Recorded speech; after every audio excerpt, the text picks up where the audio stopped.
반갑습니다. 대기업에서 재무와 가치를 집중적으로 분석하는 멘토 윤수명입니다.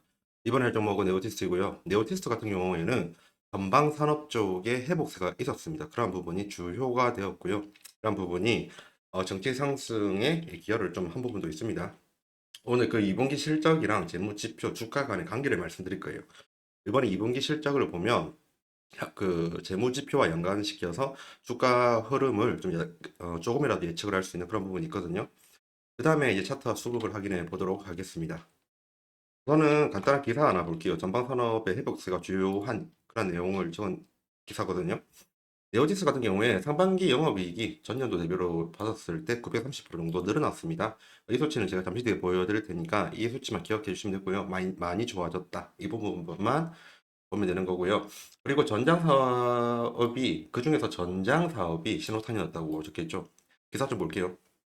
조금 더 확대하도록 하겠습니다. 네오테스트 같은 경우에 연결 기준으로 봤었을 때 올 상반기 누적 영업이익이 27억 원이에요. 그리고 이 부분은 전년 동기 대비로 930% 증가를 한 거고요. 근데 정확하게 말씀을 드리면 전년 동기 때 거의 수익이 없었어요. 그래서 이렇게 큰 930% 증가한 실적이 올랐다고 되어 있는데 전체적인 수치상으로는 그렇게 크게 증가된 것은 아닙니다. 이 부분은 참조하고 봐야 돼요. 그리고 매출액과 당기순이익은 각각 290억, 50억으로 전년 동기 대비 각각 1.7% 흑자 전환했고요. 2분기 기준으로도 영업이익이 18억 원을 기록하면서 전년 대비 흑자 전환했습니다. 이렇게 적자를 보다가 흑자 전환하는 부분이 증시 상승에 사유가 되기도 합니다. 이런 부분은 좀 참조 부탁드리고요. 그리고 별도 기준으로 볼 필요가 없고 올 상반기 호실적 이유 이걸 봐야 돼요. 올해 상반기의 호실적 이유는 주력 사업 업황의 회복 그리고 반도체 산업이 회복세가 되었기 때문입니다.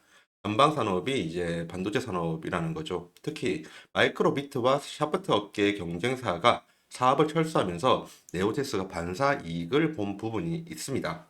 이러한 내용 때문에 이번에 실적이 좋게 나온 거고요. 이러한 재반 지식을 기억을 하고 2분기 실적을 보도록 하겠습니다. 2분기 실적은 하나씩 설명드릴게요. 우선 24년도 2분기고요. 그리고 23년도 23년도가 24기예요. 24년도 2분기를 보면 매출액이 대략적으로 148억입니다. 148억이고 작년 같은 경우에는 146억이었죠. 지금 매출액을 볼 때는 일반적으로 성장성을 보는 거거든요. 근데 23년도랑 24년도에 2분기를 비교를 하면 성장성은 그리 없었다라고 말씀드릴 수밖에 없어요. 왜냐면 진짜 그렇게 큰 증가세가 보이지 않았거든요. 하지만 영업이익 측면에서 본다고 하면 다릅니다. 23년도 같은 경우 2분기 때 9천만 원의 적자를 봤어요. 그런데 24년도 2분기 같은 경우에는 17억의 흑자 전환이 됐죠. 이러한 사유들 때문에 이제 그건 거예요. 그 영업 이익률이 980%, 990% 증가했다는 내용이 적자가 보던 거를 이제 흑자 대문으로 인해서 플러스 그 증가율이 900%나 넘는다 이렇게 말이 되는데 매출액 대비로 본다고 하면 그렇게 큰 수치가 아니죠. 이러한 부분 때문에 그 기사를 자극적으로 쓰는 사람들은 조심을 해야 됩니다. 우선 매출액 전체 대비로 봤었을 때 영업이익률은 그리 높지 않다라고 말을 못 하겠네요. 왜냐하면 영업이익률이 무려 10%가 넘습니다. 그래서 수익성은 전체 매출액 대비로 봤었을 때 좋다 이렇게 말씀을 드리고 싶고 그리고 당기순이익 같은 경우에는 대략 34억의 플러스가 났어요. 이게 34억이 난 이유가 영업 외적으로 금융 수익이 금융 비용보다 크죠. 이게 보면 금융 수익보다 죄송합니다. 금융 비용보다 금융 수익이 큽니다. 그리고 기타 비용보다 기타 수익이 더 많이 나왔어요. 이런 영업 외적인 수익이 있었기 때문에 단기 순이익이 영업이익보다 크게 나온 이런 결과를 가지고 왔습니다. 그러면 여기서 중요한 거는 그러면 일단 수익성 잘 나온 거는 정말 좋아요. 그죠? 근데 네오티스는 제가 저번 시간에도 말씀을 드렸지만 그 영업이익에 주가가 따라가지가 않고 매출액에 따라서 주가가 움직인다고 말씀을 드렸습니다. 지금 매출액 보면 매출액은 전반적으로 크게 성장을 안 했죠. 그래서 주가와 SPS 관계를 한번 짚고 넘어갈게요. 지금 보면 왼쪽이 BPS고 오른쪽이 SPS입니다. 정확하게 말을 하면 왼쪽은 자본을 기준으로 만든 재무지표이고요. 그리고 오른쪽은 매출을 기준으로 해서 만든 재무지표예요. 그죠? 그럼 이거 보세요. 지금 한 이때까지 본다고 하면 우선 여기까지예요. 이때까지 본다고 하면 네오티스 같은 경우에는 자본이 증가를 하게 되면 그 주가도 상승을 했고요. 그리고 자본이 만약에 떨어진다고 하면 주가도 떨어집니다. 지금 이렇게 말씀드려서 죄송하지만 검정선이 주가고요. 분홍색이 이제 BP 그 자본입니다, 그냥. 그리고 오른쪽에 주당 매출액을 보면 매출은 파란색이에요. 그리고 주가는 검정색이고요. 이렇게 봤었을 때 매출이 급격하게 올라가면 주가도 따라 올라갔어요. 그리고 매출이 한계점을 찍고 떨어지니까 주가도 떨어져요.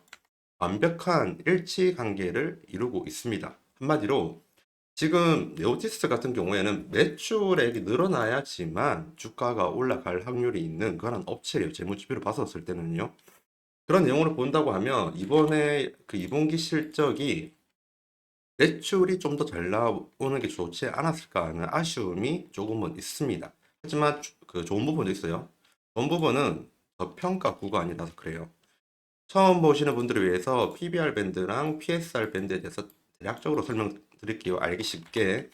PBR 밴드 같은 경우에는 말 그대로 자본을 기준으로 만든 재무지표이고요. 그리고 PSR 밴드 같은 경우에는 매출을 그 기준으로 베이스로 만든 재무지표입니다.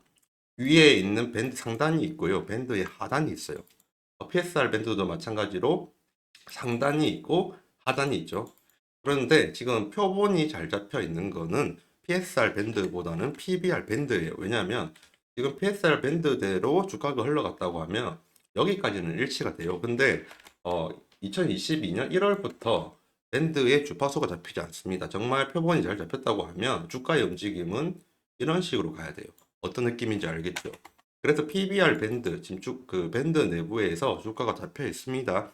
그래서 PBR 밴드로 봐야 되고, 여기에서 상단에 닿거나 상단을 초과하게 된다고 하면 고평가라고 하고요. 하단에 닿거나 하단을 초과하게 된다고 하면 저평가 구간이라고 합니다. 그러면 주가가 지금 검정색인데 검정색이 하단의 밴드를 이탈해 가지고 밑을 다지고 있는 상태죠. 이렇게 된다고 하면 저평가 구간이 맞다라고 할 수 있어요. 그래서 저평가 구간인 경우에는 어떻게 되냐 보세요. 저평가 구간에 왔죠. 여기에서. 그러면 중앙으로 돌아가려고 합니다. 마찬가지로 고평가 구간에 있으면 또 중앙으로 돌아가려고 하는 성질이 있어요. 지금 저평가 구간이죠. 중앙으로 돌아가려고 하는 성질이 있습니다. 그 중앙으로 돌아가는 시점이 지금 언제인지 알 수가 없으니까 좀 문제이긴 하지만요. 그럼에도 불구하고 이제 제가 말씀을 드릴 수 있는 거는 PBR 밴드로 보았었을 때 지금 네오틱스의 주가는 저평가 구간에 있다라는 부분은 확실하게 말씀을 드릴 수가 있습니다. 그럼 이제 차트랑 수급 한번 보도록 할게요. 차트를 보면 지금 그동안 지속적으로 주가의 하락이 있었습니다. 그죠? 근데 이렇게 하락이 계속 이어져 온 이유가 그 소재 쪽으로는 말을 할 수 있는 게 많아요. 그리고 실적적으로도 저번 연도 같은 경우에는 적자 받았으니까 좋지 못했잖아요. 이런 부분이 다 하락의 다 이유였다. 이것도 돼요. 하지만 저의 시점에서 봤었을 때는 이렇게 매출이 줄어들었기 때문에 주가도 같이 떨어졌다라고 저는 그렇게 생각을 합니다. 그러한 이유로 지금 주가가 하락을 하고 있는 거고요. 그렇게 하락을 하다가 이제 반등을 찍고 이제 지속적으로 올라가고 있죠. 지금 현재 21선을 돌파를 했습니다. 그리고 60일선은 앞두고 지금 기다리고 있는 상태고요. 현재 상황으로 봤었을 때 기술적 분석에서 중요한 부분이 있다는 말씀을 드리고 싶으면 바로 여기 있는 21선입니다. 일반적으로 21선의 기울기가 이런 식으로 변곡점이 나타나게 된다고 하면 기술적 분석으로 봤었을 때 좋은 흐름이 나오는 경우가 확률이 높다 이런 게 좀 있었거든요. 이런 부분은 좀 염두해 주시고 하지만 이평선의 중장기 부분에서는 어떻게 되는지 한번 지켜볼 필요가 있다. 이 부분까지 말씀을 드리고 싶습니다. 지금까지 대기업에서 재무와 가치를 집중적으로 분석하는 멘토 유현수명입니다. 감사합니다.